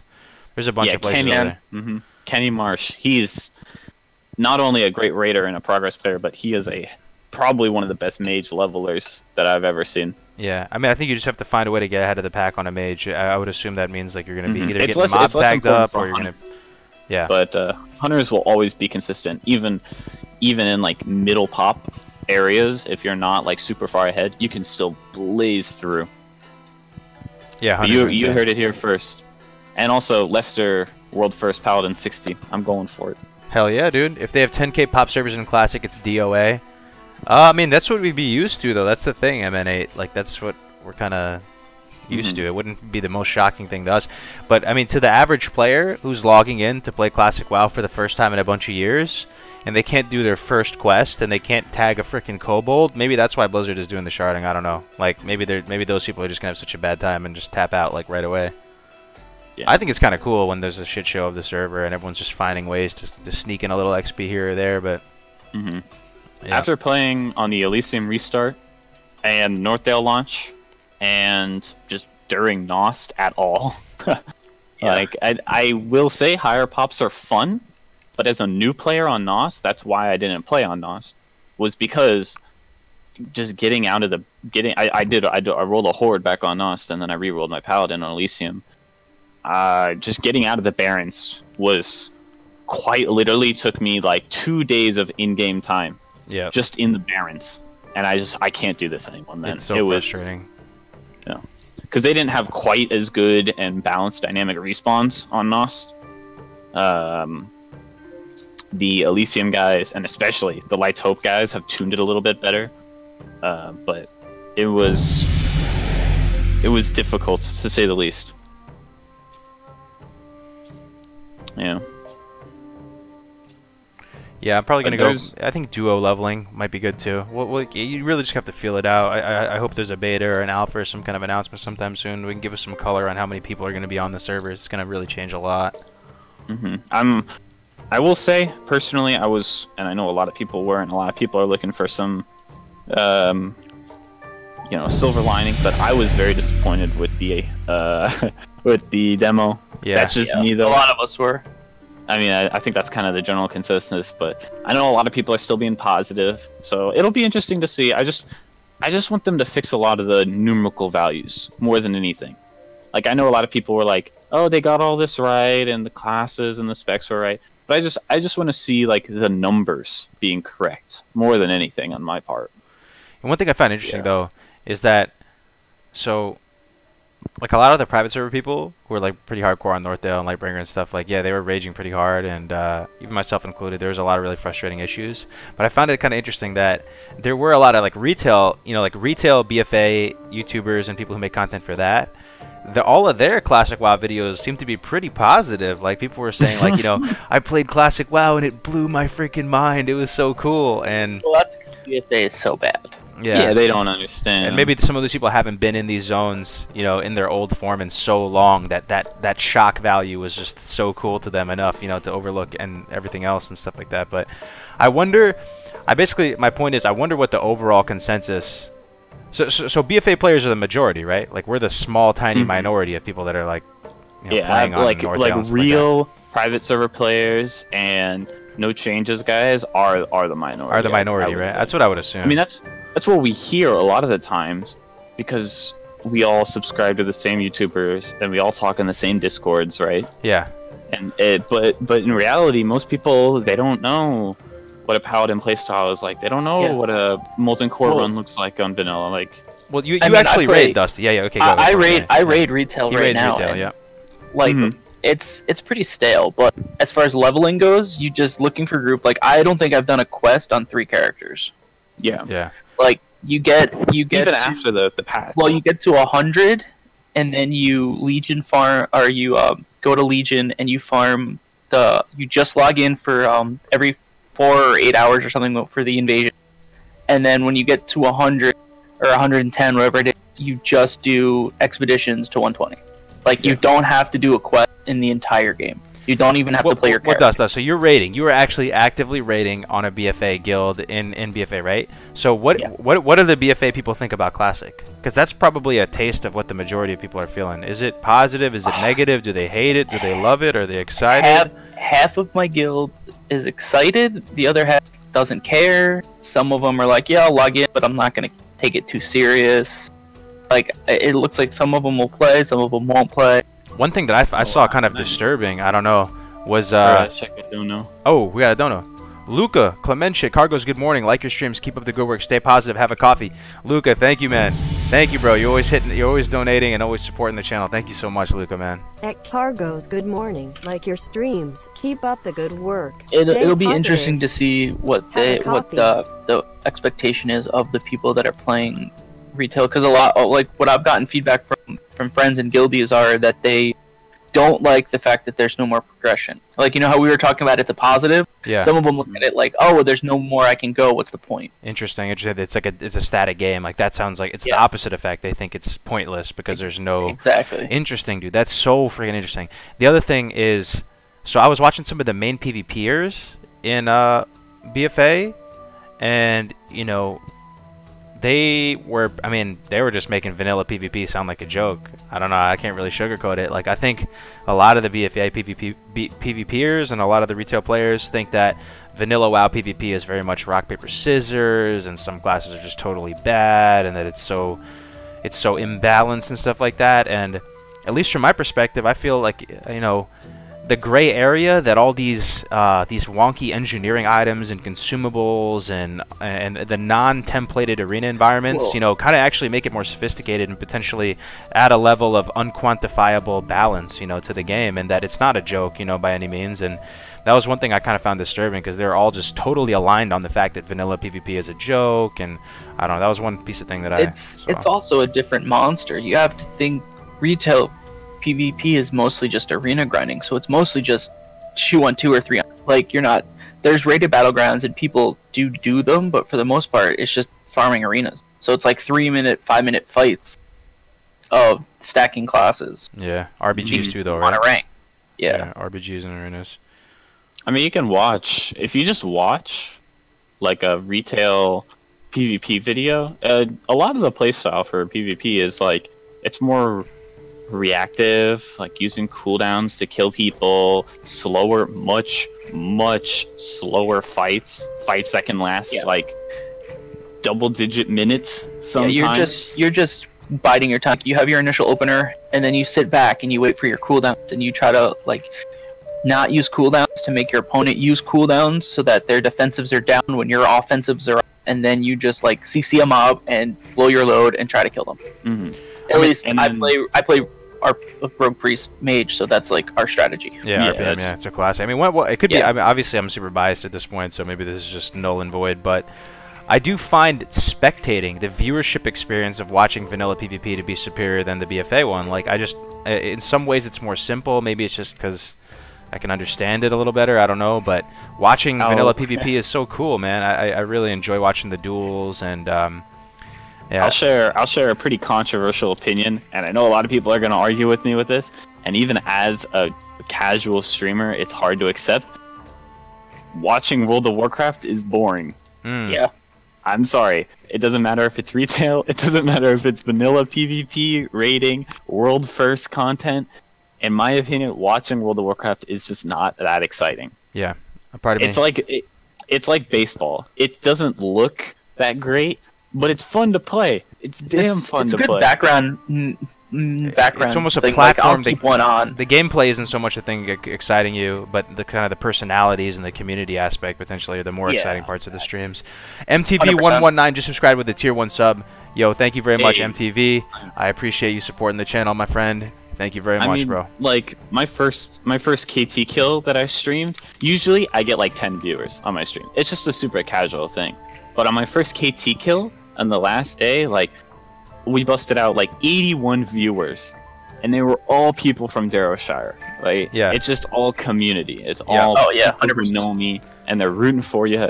And I mean, that's like That's what it's cool about. though. That sounds awesome though, on, boy. dude. What's up? Yo, I just dragged Pat in here. Pat, Milksteak Laws in the channel now. Thanks for joining us, Pat. He has an awesome Twitch channel, a YouTube channel. He's making content. He's got a lot of good insight and knowledge to share. First time making an appearance on the Awesome. stream. Welcome, Pat. What's up, man? Hey, thanks for the shout out, man. How you guys doing?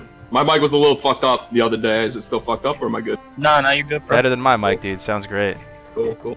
So, Yeah, I was just it's an interesting. I've been listening for like half an hour now. You guys are talking about some really cool stuff, so I figured I'd. So, I wanted to talk a little bit about like the vanilla PvP.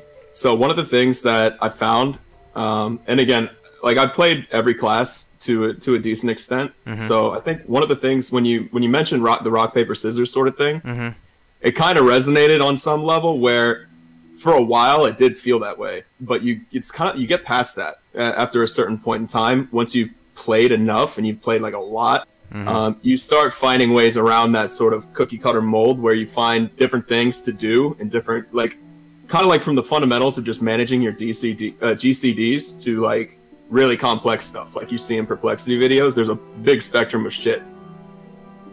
definitely. I mean, Yeah, that's a theme in high level PvP and high level PvE. You start getting down, instead of just using your abilities, you start optimizing your GCDs more than anything. it seems like almost the vanilla lends itself to more potential creativity. Is that, I don't know, is that a fair claim? I mean, I'm just trying to compare it to like a templated, streamlined arena, templated environment. I feel like vanilla does have some advantages over that, but it's hard to unpack it all because there's just so much, you know, there's so much to go through. But, you know, all these crazy items and stuff in the game, like there's so many, man, like, Yeah, I mean, we sat there on the last PvP stream, and we talked about like maybe half a dozen items and interactions, and that took us like an hour. What would you say, Pat? There's someone coming to you right now, knowing what you know about the game, and they go, Pat, I don't like vanilla PvP. It's trash. It's rock, paper, scissors, and it's super imbalanced. What would your first reaction be back to them? Saying, I guess people saying that the classes are all jacked up and it's super imbalanced and stuff. I think that it's a fair. That's a fair claim. I mean, but you know, I would just ask them how much they've actually played, and then I would probably tell them if they've been playing for a really long time, then I'd say maybe just try a different class. But Play rogue. yeah, well, maybe just try any different class, you know. But if the majority of people that have been playing for a really long time, I think they can all kind of agree that you get past that sort of rock paper scissors sort of thing, and you start seeing, you know, if you have a bad matchup, you find different ways to beat that bad matchup, you know. And you definitely start to develop your own play style that way, and it could be completely different than somebody else's who plays the same class as you. And it doesn't necessarily mean that the way they're playing is right and the way that you're playing is wrong, or vice versa. It's just what you, in your experience, how you're comfortable playing and how you've found success in really unfavored matchups just comes with a lot of time, just a lot of practice. Just like anything else, I think it just comes down to practice. Yeah, and you made Shaman, right? Or is that just on Yeah. ND? So, out of curiosity, what are your what's your view on Shaman PvP? Like, do you think that there's you know, yeah, how do you feel about it? Well, Shaman's one of those classes where you have your limitations, but you can push them really, really far. The skill ceiling for the class is really high. It's one of the reasons why I keep playing it, because I'm nowhere near it. You know, and You probably have the most binds in the game, right? Out of all the classes, I would assume. It definitely has a lot of intricacies that take a lot of time to get used to. There's a lot of frustrating things about the class, but there's also an equal amount of just super PogChamp things about. You know, you'll get Shaman in PvP. Typically, you run the 30-0-21. You know, the elemental restos, so you kind of get this hybrid play style. And then on top of that, you know, you bring probably some of the most burst in the game to the table. So, you know, you learn how to handle being focused. You learn how to, like I said, manage your GCDs, when to heal, when to do damage. All these things just come from playing for a really long time. And not just like solo queuing either. You have to play against people who are really good as well.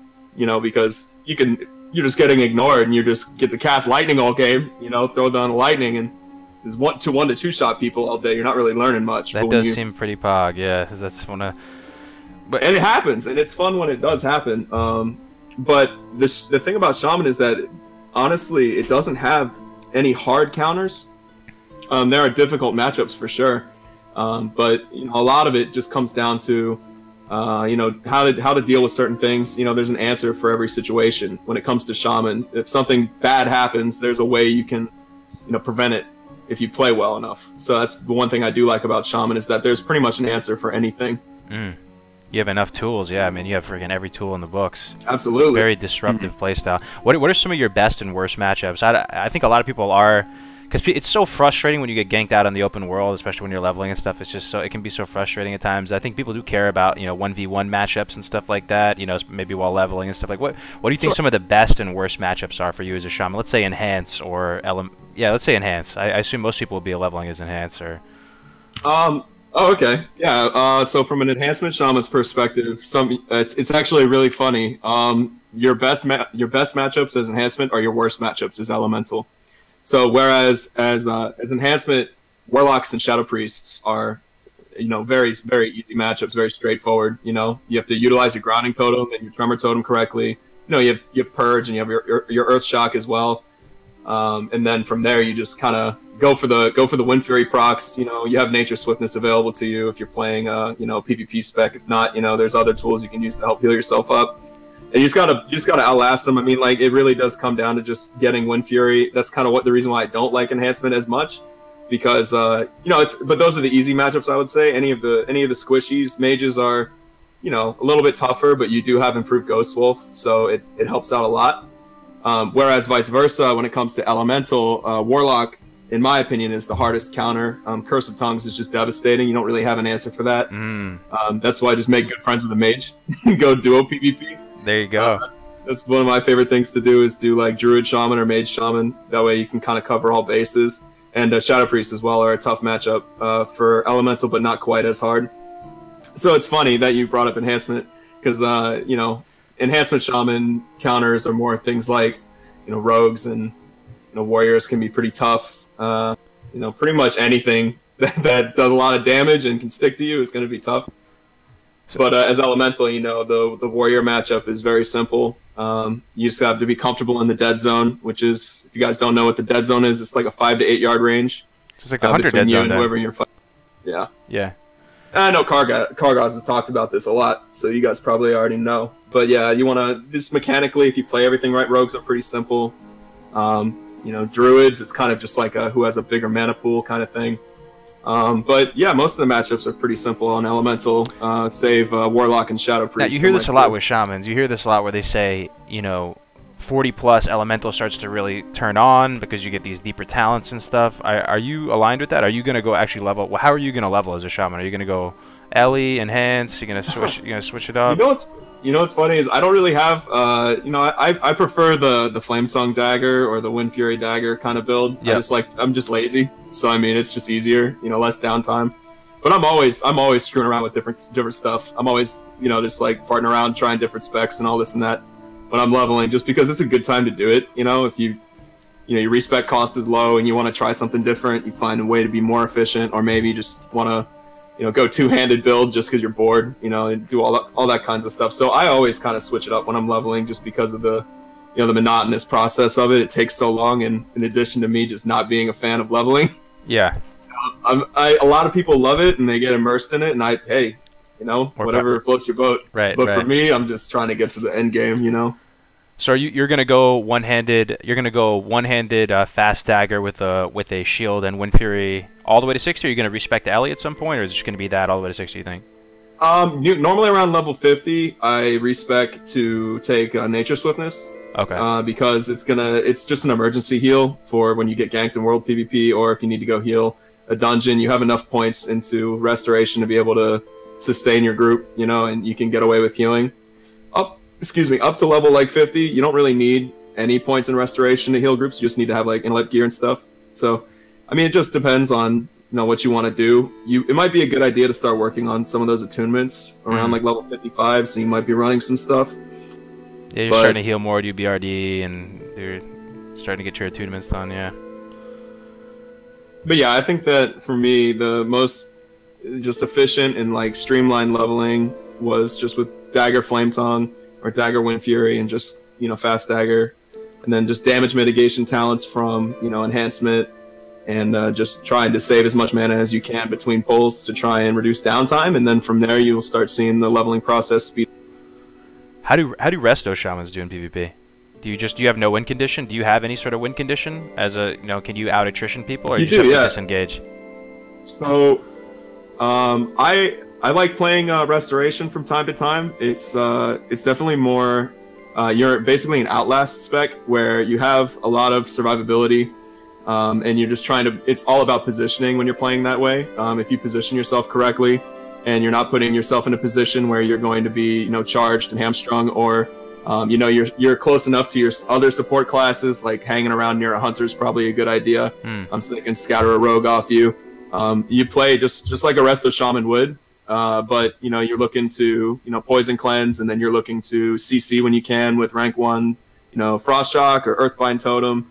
You're also looking to rank 1 earth shock, any big heals. You know, you're kind of playing this offensive kind of like healer, but you don't want to put yourself in a position where you'll get locked down, especially in a pre-made setting, because those warriors they see blue, man. They just they don't care, man. They just train you until you're dead. They'll go all the way to the back line, and then, you know, you're dealing with, you know, freedoms and stuff like that. You want to be on top of purging it, so you're basically playing just a utility play style. Yeah. Without the option of having the burst damage to back it up. But you do also have better mana regeneration with Mana Tide Totem if you use it correctly, and you can hide it somewhere so it doesn't get knocked down.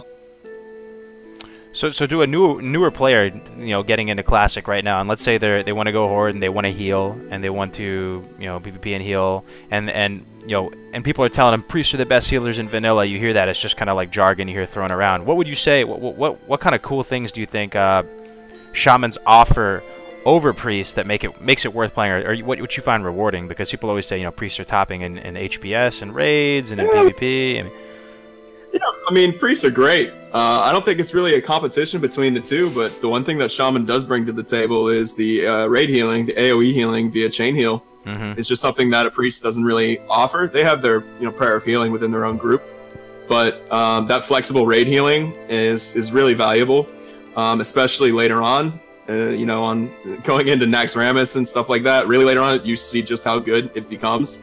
But even in the Blackwing Lair patch through Molten Core, you know, there's different ways to play. You also, if you go 8 of 8 Earth Fury, you can do the Healing Wave spec. That's another form of AoE healing.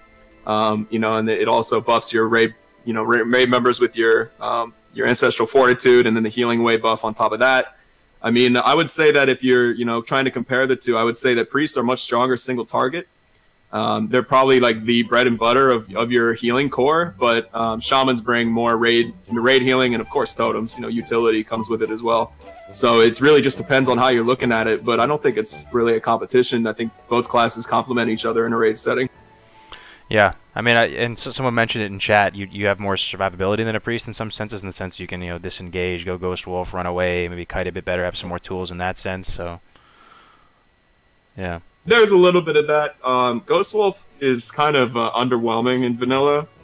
It does have its use, but it's in addition to the fact that it can be dispelled, kind of makes it sort of a tough option for a quick getaway. I'd say more your best defense in PvP as a shaman is just good positioning. You know, don't get yourself into a bad situation in the first place. Which is, again, it just takes practice. Nice, man. Did you ever mess around with shaman tanking at all? I have, yeah. I'm working on a Prot Shaman set right now, just to goof. Oh, sweet. Are you able to do? I heard, you know, shamans are able to do Strath Home, and tank even the endgame 5-mans.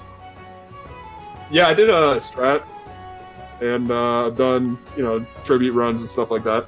It's all right. I mean, it's just moving around. It's not exactly optimal, but it's always fun. You know, it's like I said, it's just pulling with Chain Lightning seems awesome, though.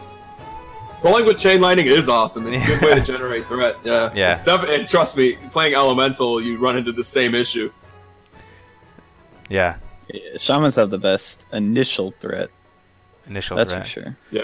Well, the thing about Earthshock is that its threat scales off damage. So it's really, if you can get a decent amount of spell damage and, you know, you're running a Prot Shaman set, you kind of end up gearing kind of like Paladins did in Burning Crusade.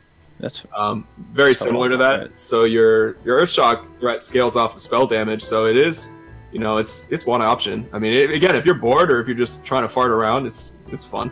Yeah. I liked it. So Shaman versus Paladin in a duel. Who do you think takes it? Who has the bigger mana pool?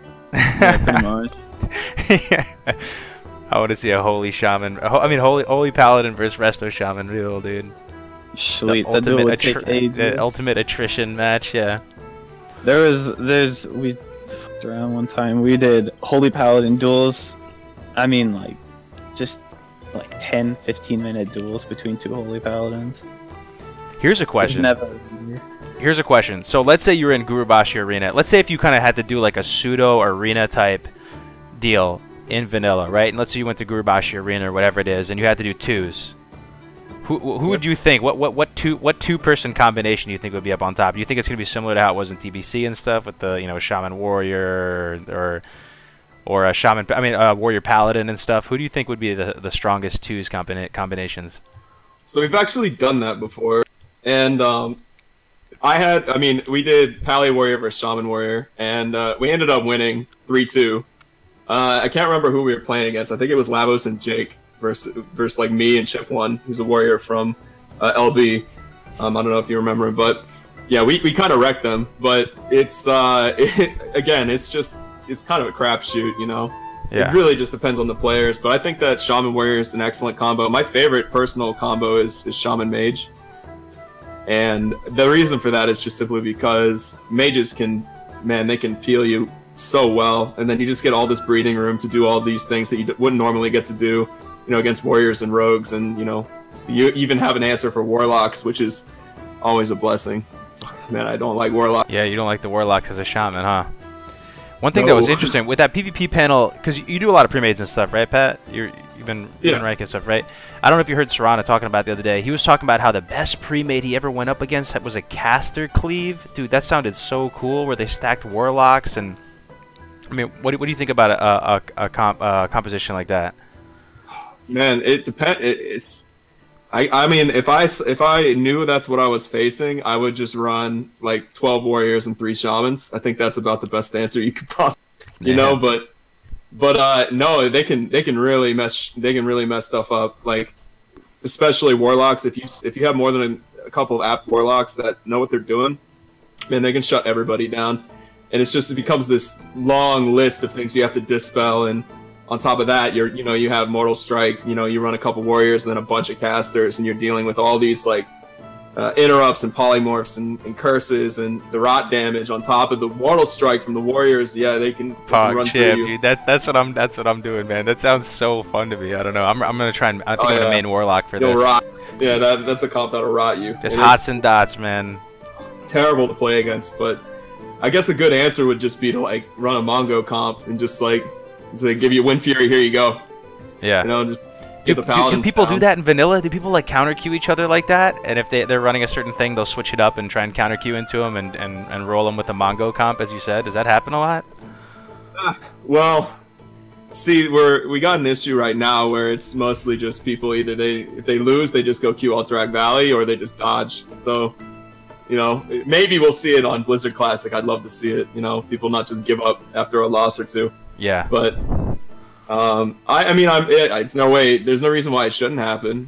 If you recognize that they're running a comp that is a little bit out of the ordinary, you can change things up, and that's something we do all the time. But I can't say we've tailored a comp to specifically counter another comp before. Though I do like the idea of it. It sounds like fun. Yeah. I hope there's still some more room for innovation with the PvP. It seems like there is. It seems like there is. Do you think there is? Do you think there's room to innovate? Come up with some new stuff? Absolutely. Or do you think, yeah. I mean, it's one of those games where it's just, you're always finding new stuff out constantly. Trying to find a better way to do things that have been done for 15 years is tough. But it still happens. That's the beautiful thing about vanilla, is that there's always room to improve, and there's always ways to do things a little bit differently. And, I don't think that one particular way is the best way to do something. Just because one particular way or one particular comp that you're running is successful doesn't mean that, other comps won't be as successful, or, you might, have a different experience with playing, with more hunters or running more warlocks, or, doing things a little bit out of the meta.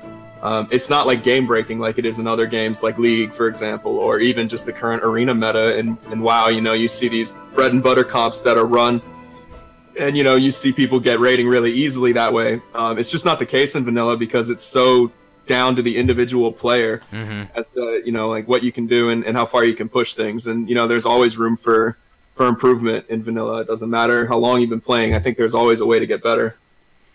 Definitely. Yeah, that's one of the most exciting things about it. It seems like you have a lot more room for creativity, flexibility, ways to work around your weaknesses, lots of just more ways to out-finesse your opponent and stuff like that too. Yeah. That's really cool, man. That is really cool.